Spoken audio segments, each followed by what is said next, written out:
time for the Spare Time Bowling Show, presented by Plaza Bowl on Durand Avenue, Racine, home of the 3rd annual Baker Tournament with over $10,000 in winnings. Visit online at plazabowl.com. Now let's talk bowling with Steve Sparky Pfeiffer, Van McNeil, and Dwight Albrecht on Sports Radio 1250 WSSP.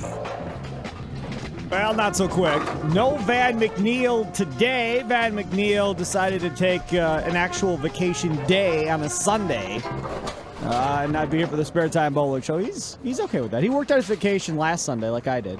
And this Sunday he decided, I'd rather sleep in one Sunday. I can understand that, Dwight. Yeah, especially if you're out late last night, like I was. See, here we go. This is setting up for what the rest of the show is going to be like. When Dwight screws up, whatever, I was out late. Shut up. That's going to be the response. The other voice here in studio, of course, Phil Brilo. You, of course, know him from Time Warner 32 High School Bowling. Phil, welcome back. Good morning again, Sparky. Thanks for having me in. We will get to Kerry Kramer from Grafton Bowl. He is our spotlight segment coming up later in the show. And we will talk with him about the newly remodeled Grafton Bowl, which Van and I went to a couple weeks back now, and simply unbelievable difference from where it was to where it is now. And a great place to take your family bowling, birthday parties, league bowling, whatever it may be, a very intimate setting at Grafton Bowl. We'll get to that again coming up before we get out of here at 9 o'clock. Now, the PBA is what we normally start off with, and we will start off with again. However, I just want to make a programming note that starting this week, we will have a high school bowling poll throughout the course of the season. Now, I'm not really quite sure who was the ones that made this up. So, Phil, who's responsible for the poll that has been put together that people will be able to check out on our website as well as watching the high school bowling on Time Warner 32? Yeah, last season we had a couple of high school coaches sitting around after a match, and we were thinking, there's no way to tell across the state who we think the better teams are. It's easy once they get to state because they, have the state tournament finals and you get your final rankings. But during the season, it was tough. So we got a couple of coaches to sit around. We picked up a couple more coaches. And we do a poll every couple of weeks to see who's on top, who we think is on top in the state. I don't want to get you in more trouble than you probably already are with a lot of people. So it's not you by yourself. No, not me by myself. No, we've got some coaches that come out and do it. So I'm not involved in it. Dwight? No, I am not either. Good. So you can't yell at anybody on this show. So figure out the coaches, the anonymous coaches that are involved in the high school coaches poll, and you can yell at them. We'll go over that coming up in about 20, 25 minutes from right now. But first, start off with the PBA, where we will talk with the winner of the Don Carter division from the PBA World Championship last week, Oscar Palermo. I had a chance to talk to him immediately following that match, again, as that was taped during the World Series of Bowling out in Las Vegas. So we'll hear from Oscar Palermo coming up in our next segment. First, to start off, your thoughts, Dwight, on what you saw early on in the Don Carter division in Game 1 in that eliminator-style format where you had Stuart Williams, Oscar Palermo, Dom Barrett, and Jack Jurek all being represented there in Game 1. Well, my biggest fear was that ESPN or the telecast wasn't going to provide enough graphics, and I was pleasantly surprised that... I was thinking of you. I was watching it, and all four scores are right there going, see, there you go. Yeah, so they obviously read my mind. It was good. So they did a good job on that, and I was surprised on how early Oscar was struggling on the Viper pattern, but, we kind of briefly touched about it last week that was this a shot-making type of show, or was the two-hander going to blow up in the lane and destroy the lane, and that's exactly what he did. Well, the one thing that I was amazed by in Game 1 was Stuart Williams missing that 10-pin. 10-pin, yep. Well, oh boy. I mean, his comments look, too. You're right. You've got enough issues at this point if you're a PBA bowler other than missing 10 pins. You're going to have splits. You're going to have other things that are far more difficult than that. You can't be missing the gimmies, I would like to say, in the PBA Tour. I kind of liked having him mic'd. He was pretty funny. Add my name to the list. That was what he said when he missed the 10 pin. I kind of chuckled at that one. And then at the end, he says, you can't squeeze this one. This is an important shot. Don't squeeze it. And he squeezes so hard to hold on to, and you hear him make the comment that he almost pulled out his switch grip. Yeah. I mean, I laughed pretty good at that one. That was pretty funny stuff. If he have given enough opportunity, if he makes enough TV finals and stuff, and you keep him mic'd up, he will be a fan favorite. Yes, he will. Because his personality on and off of the bowling lanes is simply just marvelous. I mean, you could really have some fun with him without a shadow of a doubt. Your thoughts, Phil, on what you saw last week? Last week, I think Asku should send a Christmas card to Tom Clark for the format, because without the format, that eliminator format, Yes. I don't think he gets enough time when the lanes transition and he gets through those opening 2 matches to get into the World Championship Finals. Amen. It's interesting. In game 1, Don Barrett Yes. throws 6 spare and then 6 in a row. Throws 257, Yep. right? Yep. And you get done with that first game, I'm going, it's going to be tough. Yeah, this guy's going to walk away with it. It's going to be tough to beat him, no question. Now, what I didn't see when I was there, as they were taping it, was, the production pieces that they were dropping in. Mm-hmm. The Jack Jurek thing. Yeah, I commented on that one. I mean, to tears and all of that, emotions or whatever else. Yep. I'm not exactly sure what they did to the man in order to get him to do that. I don't think they did anything to him. I think He from just meeting him a started couple talking times, and just lost it. Just kind of lost it there on camera. I think that was something that, Pretty emotional. yeah, but that was good. I mean, I think that's good for the PBA to see how big of a deal it is to win a tournament, how big of a deal is to finish I don't what think the you fans started. realize how big of a grind it is. And the out there. stress involved. Stress, the grind, how many games they bowl, how they have to keep their emotions intact. And we touched on this, on the emotional aspect of the sport.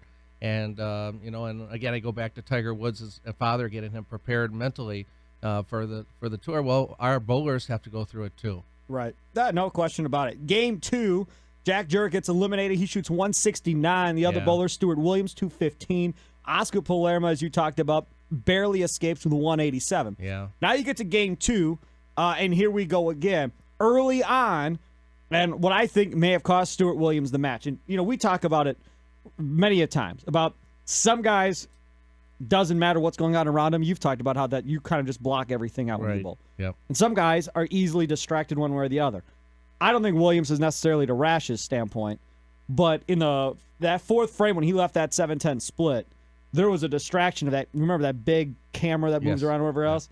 That was, without a shadow of a doubt, a factor in that ball that he shot, because I marked it down in my notes, and you very well could argue that it ended up costing him the match, because he ends up losing.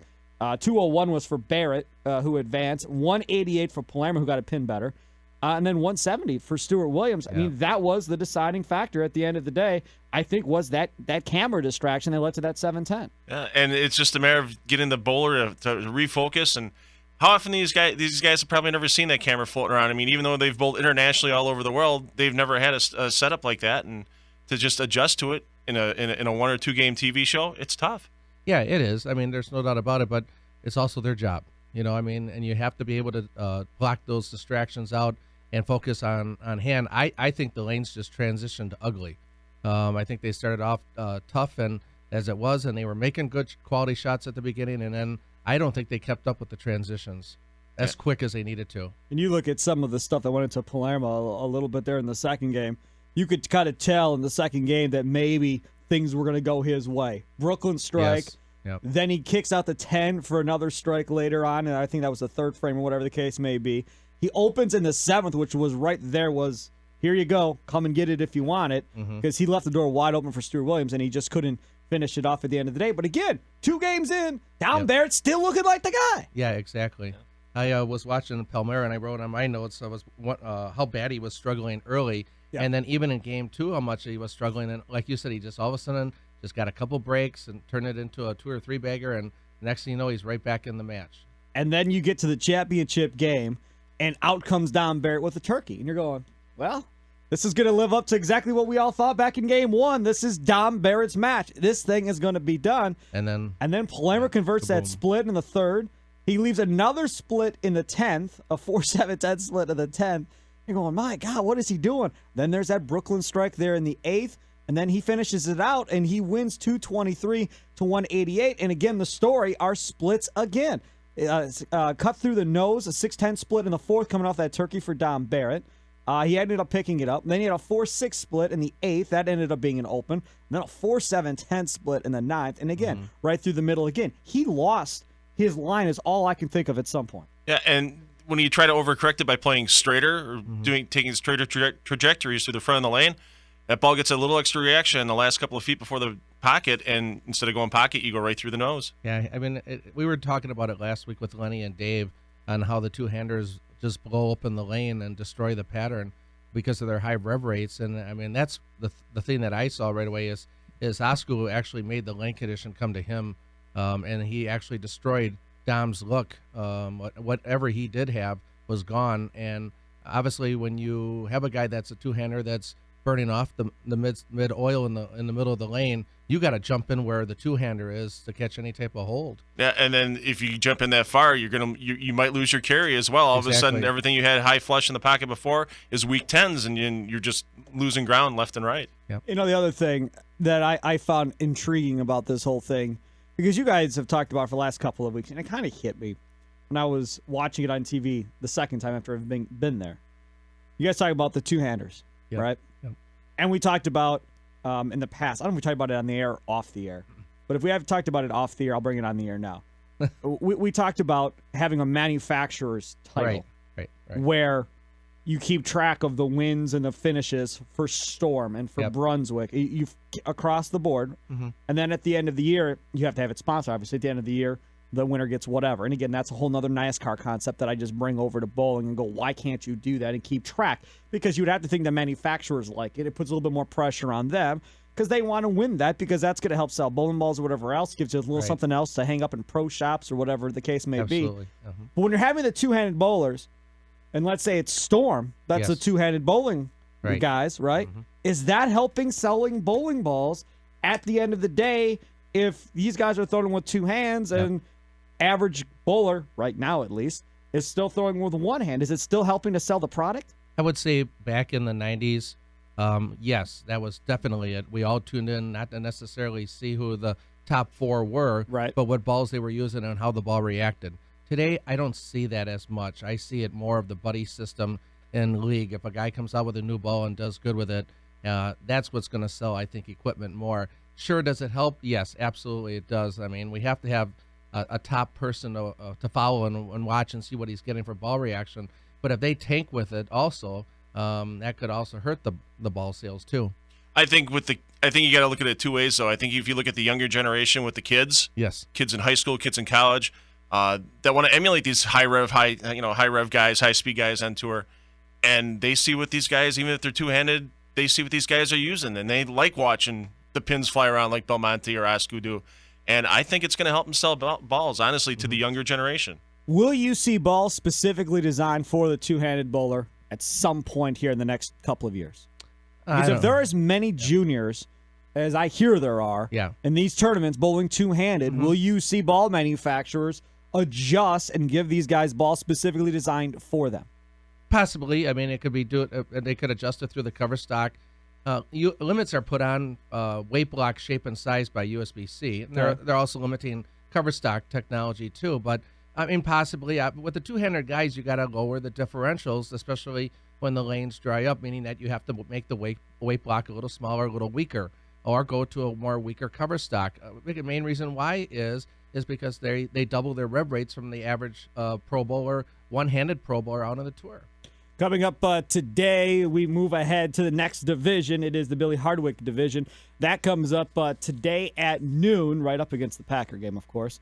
Comes up today at noon Central, 1 Eastern, for those of you listening on the East Coast, streaming online at sportsradio1250.com. PBA World Championships, Billy Hardwick division. Andres Gomez, big cheering section for Andres Gomez. Tom Smallwood, Schaefer's also in it, as well as Ruiz Jr. also in it too. So, and again, 3 Storm bowlers and 1 Brunswick guy, that being Tom Smallwood. And Smallwood seems to be a character in his own right when given the opportunity.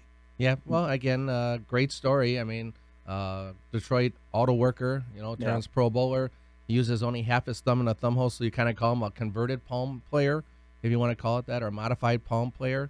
Not a two-hander, but he does bring the left hand back a little longer to hold on to the ball into the backswing, but lets it go by about the time of his right hand hits the right kneecap area, where the two-handers take it back into the backswing with both hands. But he kind of has that high rev rate, but he's a little softer on his speed compared to Belmonte or Askew. Yeah, I mean, he's a full roller. I mean, when's the last time you've heard of somebody being a pro bowler that throws a full roller across the whole circumference of the ball? Very rare. I mean, Billy Hardwick, there we go. I mean, that's the last guy I can remember that threw a full roller and was successful on tour. Yeah, that's coming up today at noon on ESPN, so make sure to tune in and check that out, and we will talk with the winner of the Billy Hardwick division for the PBA World Championship coming up in a couple of weeks, because next week is Christmas Day. We will not be on Christmas Day. However, Dwight has agreed to get up on New Year's Day and come in here New Year's Day morning. So we will be here New Year's Day morning for our next show. We will have the winner of that one coming up on New Year's Day morning. Coming up next, we'll talk with the winner of the Don Carter division. Oscar Palermo joins us next right here on the Spare Time Bowling Show, presented to you by Plaza Bowl on Sports Radio 1250 WSSP.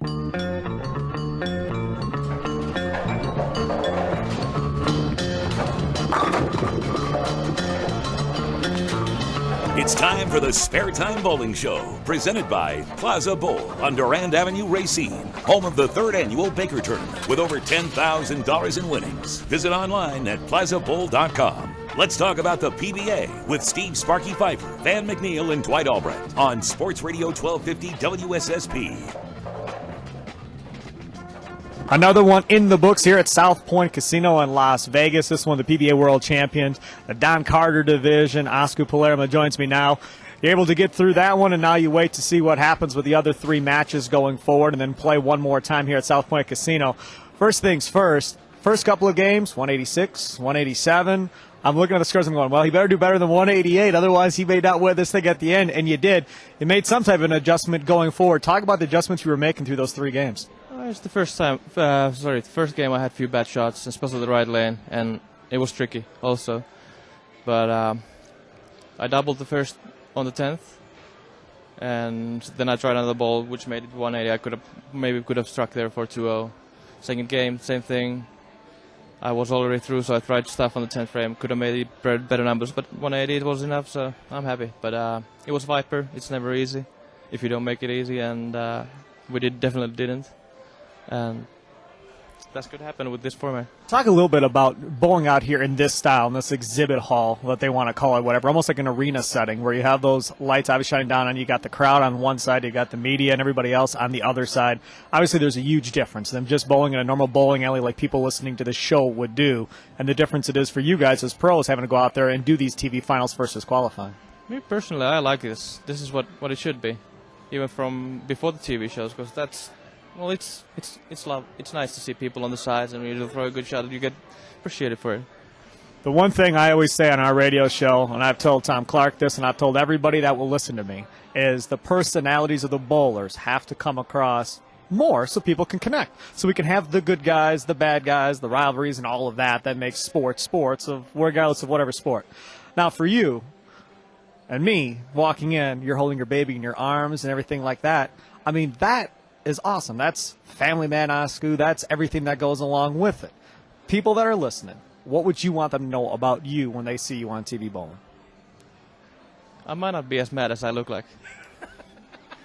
I'm finished, but if people want to think I'm mad, I'm fine with that.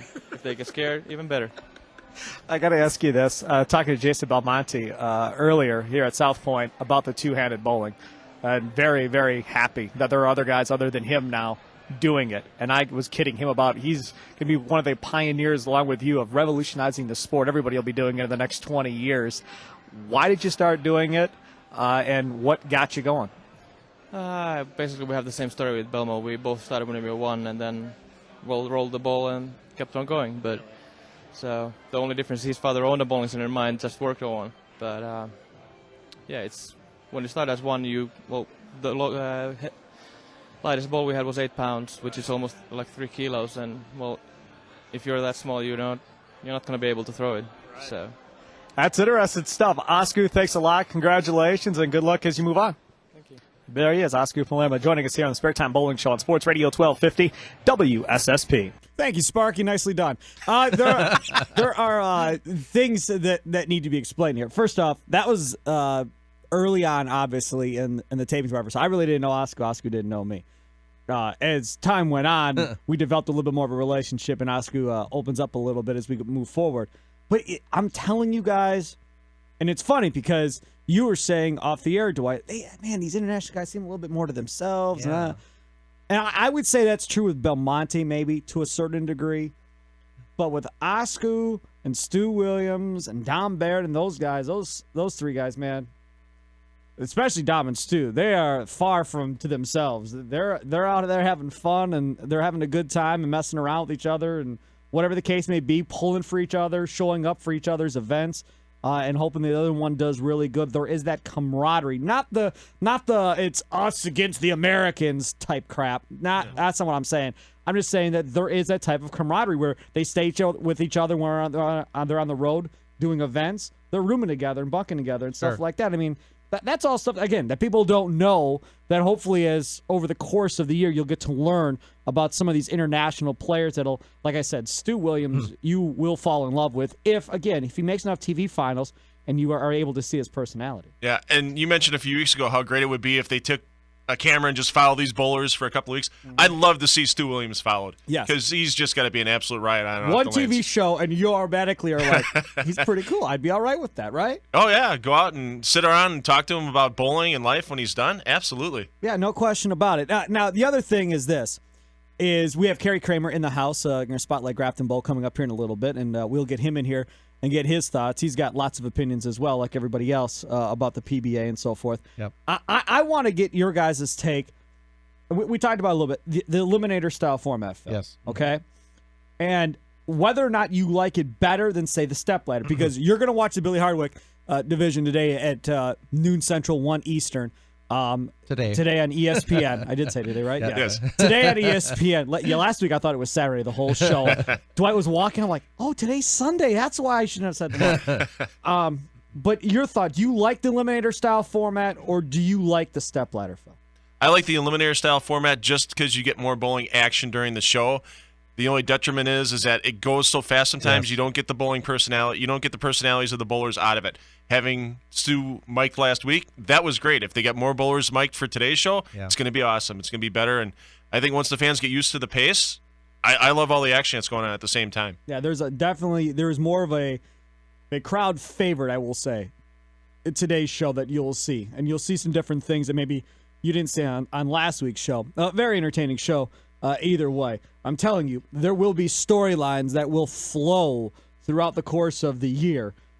And even though they don't have the manufacturer thing, we'll keep track of it ourselves here. Yeah. Right? I like the mini eliminator format too, but I also, again, I'm the purist, and I remember the old years of the stepladder format, and I still like that too, the one-on-one competitions, because when you got 3 or 4 guys going at once, you just kind of lose track of, okay, who's up, what's the score.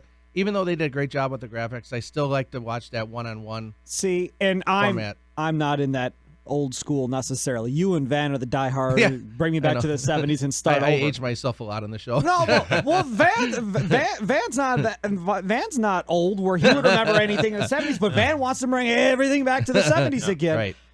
This is my issue with the eliminator. And it's some of the guys on tour, I think, have told me this as well. You don't see the benefits of being that 2 seed, right, or whatever the case may be. Yeah, the 1 seed gets to pick the pattern. Yep. Okay, so there's the benefits of being the 1 seed to a certain degree, but you could still get knocked out in the first round, even if you do pick the pattern. That's right. I don't know if you make these guys happy by saying, okay, there's going to be a financial difference, bonus, something of, okay, if you, depending on the order you finish, it'll depend on the money you get before you even get to the TV finals, where you give bonuses. And again, money's tight as it is with sponsorship, but yes. I mean, unless there's some type of financial bonus, because again, from my standpoint, watching it, I'd much rather watch the eliminator format every week and just eliminate the stepladder format, because I like the drama of seeing all 4 and then seeing all 3 of them adjust in the next one, and then it's down to the last 2 and you see them adjust one more time versus a guy walking on and not having bowled at all. I'd be more interested to see what the pros think of it. You know, I mean, well, there are some, the older guys, I'll just put it that way, that probably aren't fans of the eliminator. No. Right. And I think some of the younger ones like it a little bit more, other than the whole seeding concept. Well, here's the thing. I mean, your top seed on a stepladder finals, you're guaranteed second place if you're top seed. Right. Let's say you go out there and you tank the last game. You're at least guaranteed second place. You got one game to bowl to win the title. Yep. With eliminator, you got to bowl 3. That's right. It makes it a little bit tougher. And again, there's more drama. And that's what I think the sport needs, is a little bit more drama going forward. I agree. And you see those personalities shifting throughout the 3 games. Yep. Maybe a little bit looser in game 1, and then the lanes are changing, and you're not happy by game 2, by game 3. Oh, I found it again. and you're okay. Again, Oscar Palermo. If I would have told you after game 1 and game 2 that he's got it in game 3, No way. everyone would have said, you're nuts. There's no way he makes the adjustment. Yep. And he made the adjustment, and you just heard him here on the Spare Time Bowling Show, presented to you by Plaza Bowl. All right, take a quick time out, come back, and we'll focus our spotlight a little bit to high school bowling. Also, we'll spotlight Grafton Bowl coming up as well, all in the next half hour right here on the Spare Time Bowling Show, presented to you by Plaza Bowl on Sports Radio 1250 WSSP.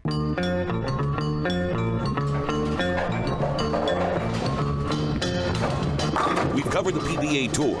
Now it's time to talk about bowling in southeastern Wisconsin. This is the Spare Time Bowling Show with Steve Sparky Pfeiffer and Dwight Albrecht on Sports Radio 1250 WSSP. Welcome back.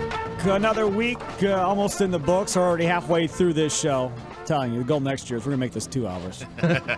I'm telling you, that's the goal for next year. Everybody can have sponsorship. It'll be 2 hours next week. Speaking of sponsorship, Plaza Bowl, our title sponsor, has their Picaro High Roller Squad going today. Still looking for a couple more teams for the Picaro High Roller Squad today. Yes, it's straight up against the Packer game, but still have time. There's also an added $1,000 cash for the High Roller Squad going on as well. Format's 10 games. It's a normal event. Chance to win $4,000 first place in the regular tournament.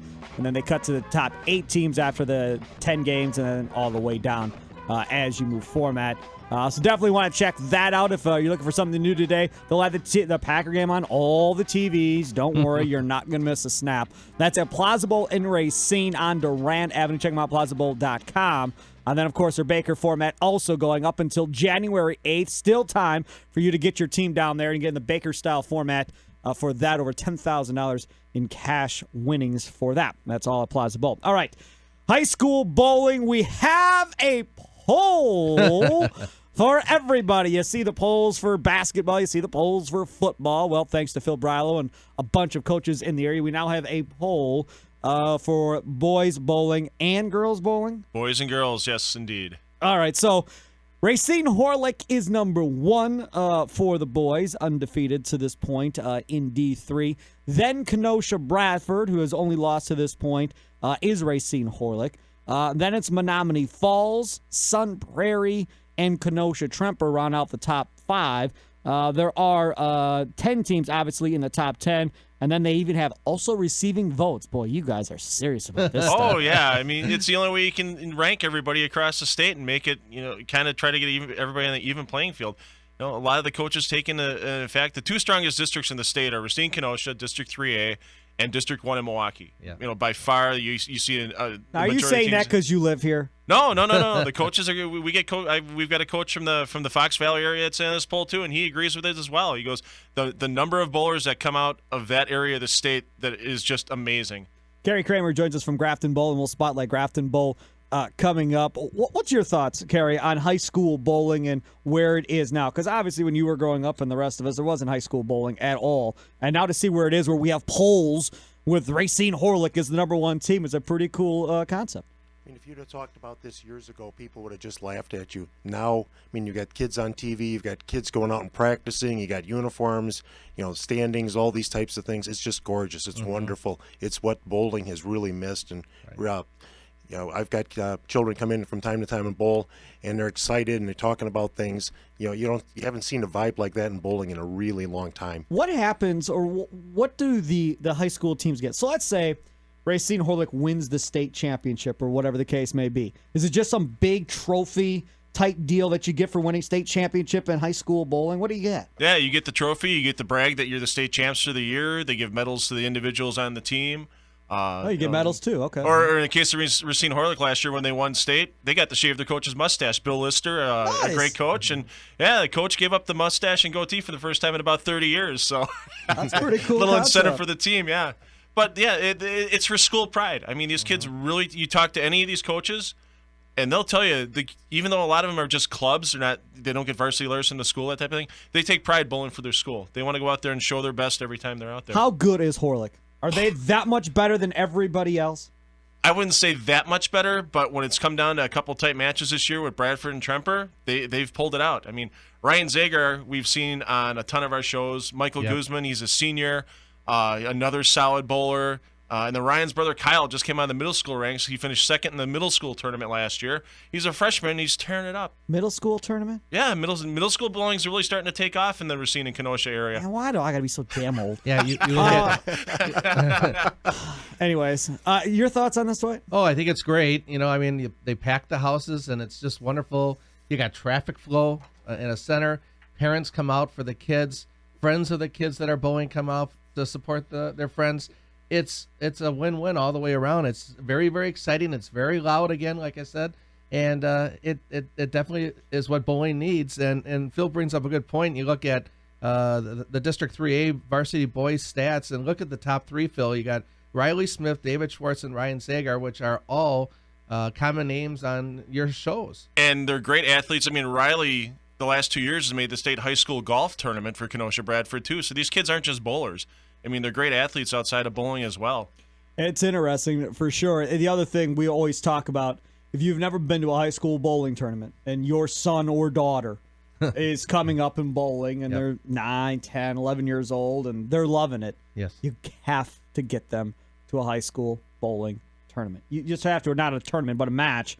Between, Tremper and Bradford or Horlick and whoever, Greendale. Mm-hmm. Just get them to a match because you guys always talk about how this place gets packed. Mm-hmm. Parents are screaming and yelling and going crazy. Mm-hmm. And it's a pretty intense, crazy thing that nobody would ever assume would happen in a bowling match. Yeah, the other observation I had, too, over the weekend, because New Berlin had a high school match yesterday, was actually Chad Source from UWM was there with the whole table full of flyers, and he's trying to draft some of these high school kids to have him come to his team for college, getting them ready for the next step. Yep.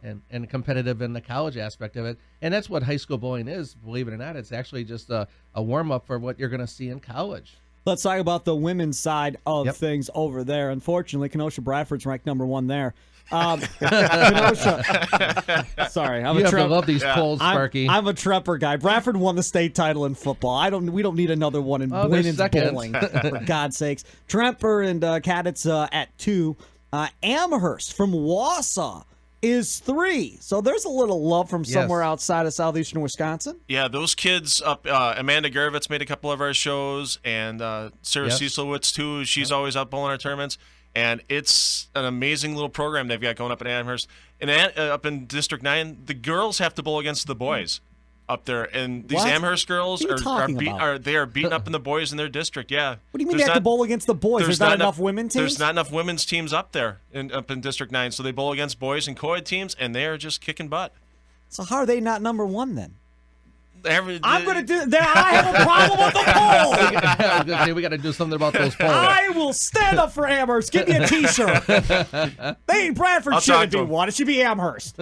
Ridiculous. They're beating men. You're making your poll with the coaches. I'll tell you what. If Kenosha Bradford women beat Horlick's boys team, then they can be number 1. Okay. That's not happening. Muskego is 4, and Racine Park is 5. And then after that, even though we didn't do 6 through 10 for the boys, but then it's Sun Prairie, Kewaskum, Columbus, Bayport. That's not in order. But, 4 of the next 5 are all outside of southeastern Wisconsin. Yeah, that was going to be my point. That's a big difference from the boys' side where you don't see as much of a difference. Yeah, and I think just with some of the programs, they get a good core of girl bowlers that start in middle school, and they end up going to the same high school, and they really keep their focus all the way through. All right, what's going on coming up this week in high school bowling, and what can people see on Time Warner 32 and when? Time Warner 32 this week. The Wisconsin Women's Open is on tonight at 11 o'clock, so if you're still not awake, set those DVRs, or in Dwight's case, is VCR as always. And then it'll be on this week as well on Time Warner Sports. It's also on Wisconsin On Demand, and we'll have a couple of Youth Challenge tournaments coming up shortly as well after the first of the year. Fair enough. We'll take a quick time out. We'll come back, and we'll talk with Carrie Kramer, the owner of Grafton Bowl. And I got to say, Van McNeil, who's not here today, and I were out there. Simply amazing is all I had to say about Grafton Bowl. We'll talk about it coming up next right here on the Spare Time Bowling Show on Sports Radio 1250 WSSP.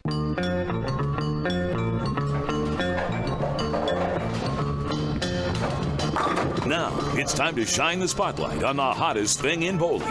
This is the Spare Time Bowling Show with Steve Sparky Pfeiffer and Dwight Elbrecht on Sports Radio 1250 WSSP.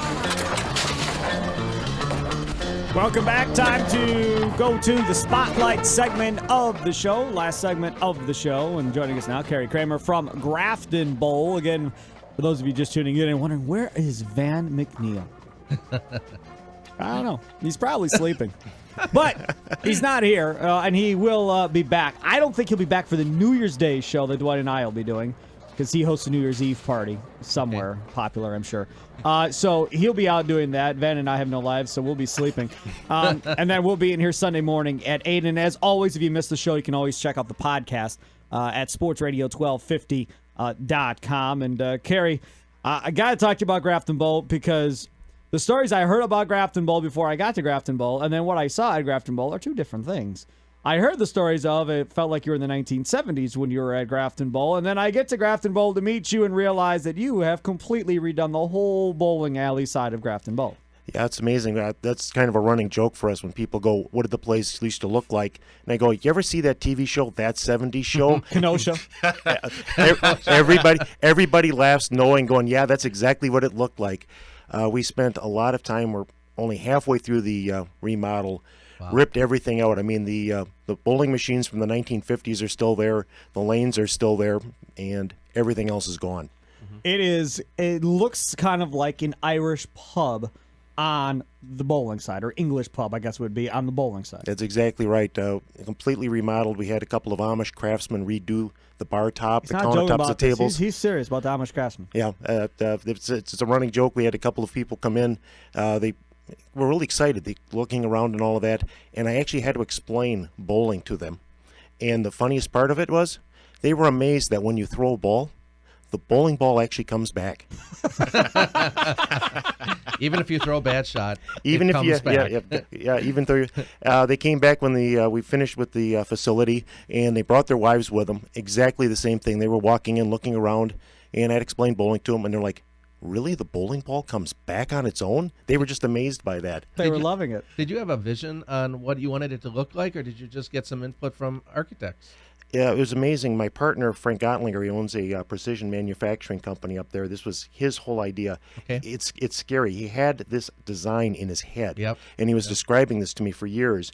And I'm looking at him like, okay, whatever. And he had a couple of design people working with him, but this essentially was his idea, his design. He was very particular. I mean, Sparky, when you were in there, you could see the detail, just in woodwork and things like that. It turned out fabulously. I mean, people walk in, you can see jaws drop. The most fun we have is we'll have a group of ladies come in, and they'll walk around and go, wow, this is really cool. Yeah. And I'll go, shh, one of you check out the ladies' room. And they'll go, and I know this sounds really silly, but one of them, they'll open the door and look and you're, oh my God, this is wonderful. Yep. I mean, that's the kind of detail that was put into the place. Yeah, we were just talking about this last night at our Milwaukee Women's Bowling Association dinner and the Men's Greater Milwaukee Bowling Association dinner. We were talking about this at the table, and again, I go back to the old days, but that's the thing that we were talking about early on in the show was the architect of the bowling alleys and what your best memory was of the bowling alleys. And I was talking about Wauwatosa lanes and how you had to, if you were bowling on lanes 1 and 2, you had to go to lane 4 to get your ball, and just the things like that stood out, you know. And that's at least for me, what I remember the most of a bowling alley is the architect and the things that the proprietor did to make it different than just bowling, normal bowling, throwing the ball and picking it up. You know, something special about that house that set it apart from another center. Well, what we're trying to do is try to give you a different atmosphere, a different feel. I mean, we've been talking about high school bowling. Who thought about that long ago? Right. I mean, when Sparky and Van came in, you could see the two of their eyes lit up like, man, Sparky didn't bring his bowling equipment with him, and he was visibly upset about it. You could see Van, him and Van went out there and bowled. Van bowled pretty well, actually. 244. Yeah. 244. And the fun part, and this is kind of what we're talking about with bowling, Van threw one ball really wide and came back, he got a strike, and the two of us are laughing. You got lucky with that. The very next ball he throws, gorgeous shot, wonderful shot, ripping 10-pin. And the two of us are laughing. Well, the bowling gods already got back at you. No, that's exactly right. And the other thing that you told me about out there is above where the pins are. I don't know what the technical term for that is. But a lot of these bowling houses have different designs and everything else over it. You went more old school with masking units. Yeah, I was down at Castle Lanes, which is clearly the most gorgeous place I've ever been in. Unbelievable. I was just there this week. So I was there, looked at that, and I'm like looking at their masking units. I'm like, nobody is going to touch this. It's impossible. This is it. And went back, talked to my partner, and we looked at it. We've got this 1950s look. All we did was the original people painted over the orange and red triangle from AMF and painted them that kind of turquoise. Mm-hmm. Well, we didn't go back to the original color, but we came close to the maroon and left it just alone. It's like kind of an homage to Castle Lanes. We can't touch that. We're not even going to attempt to do that. Mm-hmm. Yeah, they have spent a lot of money and was just down there. And all I can say about that place is when you walk in, it doesn't feel like a bowling center. Mm-hmm. It just doesn't. It's a totally different world. You did the whole remodel of the place. When I bowl, if I'm out bowling with my friends and I didn't get a chance to run and grab something to eat, looking for good bowling, food at the bowling center, just getting away from the frozen pizzas and that kind of thing. Is there food at Grafton Bowl? Great question. I've got a great family restaurant in the building, so I don't do frozen pizzas and all that bad food. They're attached. Nice. I mean, someone will ask for food. And literally, a waitress from a restaurant's going to walk in. If you're on lane 7, we're bringing you fish fry. I'm right. happy. Wow. I'm there. I'm happy now. You're there. Exactly right. The other thing, too, is when you walk into the bowling side, because the bar side you guys haven't started the remodeling with, and that's coming in the near future. Right, and part of it was culture shock. People walked in, there's a real feel and vibe to 1970s or 50s or 60s style bowling. And then, so they walk in, you still have a comfort level, like, I remember this place. And then they walk over to what's been remodeled at this point, and there's a completely different vibe, a completely different atmosphere, and you can see people had been bowling there for a long time. I get that story a lot. I used to come here as a kid. I can't believe what you've done. It's almost like we need to take our time with it, because we're talking, when you and Van were up, we're talking about how bowling has changed, ideas are changed. We have little kids bowl. It's all about taking a bunch of steps and throwing the ball. They're just happy doing that. There's no complaints about 10 pins, lane conditions, course stocks, all that type of stuff. It's all about throwing the ball. And we're trying to change the culture back to bowling when it used to be fun. I mean, Van and I went out and bowled a game, and it was just two guys having a good time bowling. It wasn't any more complicated than that. No, he crushed me, but that. There's always the but. Yeah, there's always the but at the end of the day. The other thing that I found impressive was what you are willing to do to accommodate kids' parties and stuff like that out there. Well, I be honest, I stole the concept from a place I used to bartend part-time, a place called Victor's on the east side of Milwaukee. They did $2 Long Island iced teas. For kids' parties? For kids' parties. You got it. Oh, these are older kids. These are older kids. For the younger kids, it's a real simple concept. Kids' attention span's about 30 minutes. Okay. Now, when you bowl by the game or bowl by the hour, when an hour's up, you get charged. Right. My attitude is, the kids are going to bowl for 35 minutes, and then they're going to want to have cake. They're going to want to have pizza, whatever. Okay, everything's on pause. So if it takes an hour and a half to 2 hours to get an hour's worth of bowling in, I'm billing for an hour. It's bring in your own food, because the kids better than I do. If it's milk, it's soda, energy drinks, whatever. Just do your thing. Let the kids be happy. Let the kids enjoy the place, because it's so much more important that after that birthday experience, they come back a second time and went, wow, that was so great. I want to do it again. Sure. And that's really what bowling is missing is, I go once a year, twice a year kind of thing. Well, those kids, when they've been to our place, they're like, I got to come back. Right. And that's, you're talking about watching TV, bowling again. We got to get back to that where it's just fun and watching the competition and getting into it. You talk about Grafton Bowl. Friday nights, you won't have a league on Friday nights. It's always open bowling. Why? Yeah, I've declared we're never having leagues on Friday. It's always been an incredibly hard night to fill anyway. So where can you go to bowl where you can go into a bowling alley and bowl? It's always about leagues. It's always about bowling 34, 36 weeks, all of that type of thing. And I've just declared, I put the flag up and said, no, you can bring your kids. You can come as a couple. You can come as a group. We college kids I mentioned. Yeah. You can come to the Grafton Bowl on Friday. You're going to bowl. You're more important. Now, I love my leagues. They're bread and butter. They're important to me, obviously.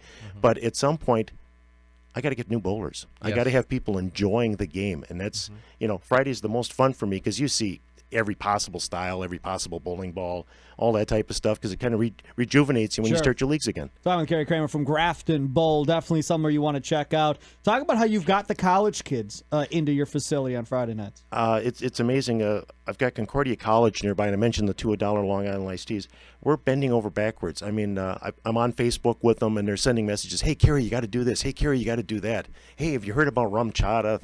Whatever. My wife and my favorite. Yeah. And I'm sending back, yeah, we'll do that. Yeah, we'll do that. No, I don't think that's possible. But, trying to have an ongoing dialogue. So when they come in, you're welcome. It's a fun atmosphere. I've got 11 o'clock on a Friday night. I've got 10 lanes of college kids bowling, having a good time, and it's please and thank you, and it's a great time.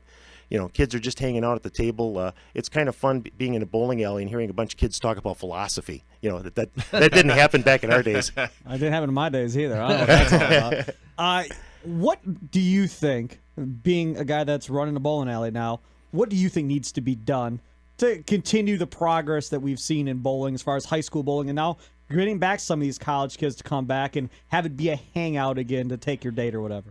It's a lot of the things you guys are talking about. I mean, high school sports, high school bowling, that was like, like an occasional tournament. Right. Colleges now compete. I mean, it's on ESPN. Yes. That's critical because you're going, hey, I could do that. Mm-hmm. You're talking about the Pro Tour again. Everyone goes, whoa, remember back in the 70s with Earl Anthony and whatever. You got to go back and watch the early stuff from the 60s and watching these guys in little buttoned-up shirts throwing little black bowling balls on the I think of Van right away. Van, she were your Van. You watch that with the little silly graphics, and then you go back and watch the 70s stuff. You see that huge gap. Right. Well, it'd be nice to see that again, but it's over. It's time to progress. That's true. To see different competitions and all that. The fact you're arguing about crinkling a water bottle as being important. Yep. That kind of conversations haven't happened in bowling in a long time. No question. We need to get back to that stuff. We need to have fun. How do people find Grafton Bowl on the internet and then in real life if they're driving out to Grafton? We're up on Facebook. We're up on the internet. We're literally in the heart of Grafton. The restaurant I'm with is called the Heart of Grafton Family Restaurant. So we're about a block south of Highway 60, right in downtown Grafton. And you have to be kind of paying attention for it. It says Grafton Bowl on the building, but there's no flashy sign. It doesn't look like a bowling alley. Looks nothing like a bowling alley. If you don't know what's there, you're going to drive right by and go, where's the bowling alley? I did. I drove by it, and I had to come back. I went to the gas station. Where is it? You drove by it. Go back. Yeah. So I went back, and I found it. And then you walk in, and it's just totally amazing. Yeah, no question about it. Grafton Bowl, definitely check it out. Kerry, thanks for coming in. Thank you. No problem there. And Dwight Albrecht, you enjoy your Christmas. Thank you, Sparky. Yeah? You too. You don't mean Merry that. Christmas to our bowling fans out there, listeners. Yeah, Phil Brilo, thanks a lot for helping out with the poll. Thanks for everything you do on Time Warner 32, and I look forward to doing another year with you. Looking forward to it, Sparky. There he is, Phil Brilo, Dwight Albrecht, Kerry Kramer from Grafton Bowl. Got Christmas break coming up. Good place to take the kids for Christmas break. That'll do it. It is the Spare Time Bowling Show presented to you by Plaza Bowl. Don't forget, they got their Picaro League going on right now. Their High Rollers tournament going on today. That starts at noonplazabowl.com. For more information, they will have the Packers game on, $1,000 cash prize pools and all that kind of stuff going on as well. Check it out, plazabowl.com. Have a good one. We'll talk to you next on New Year's Day.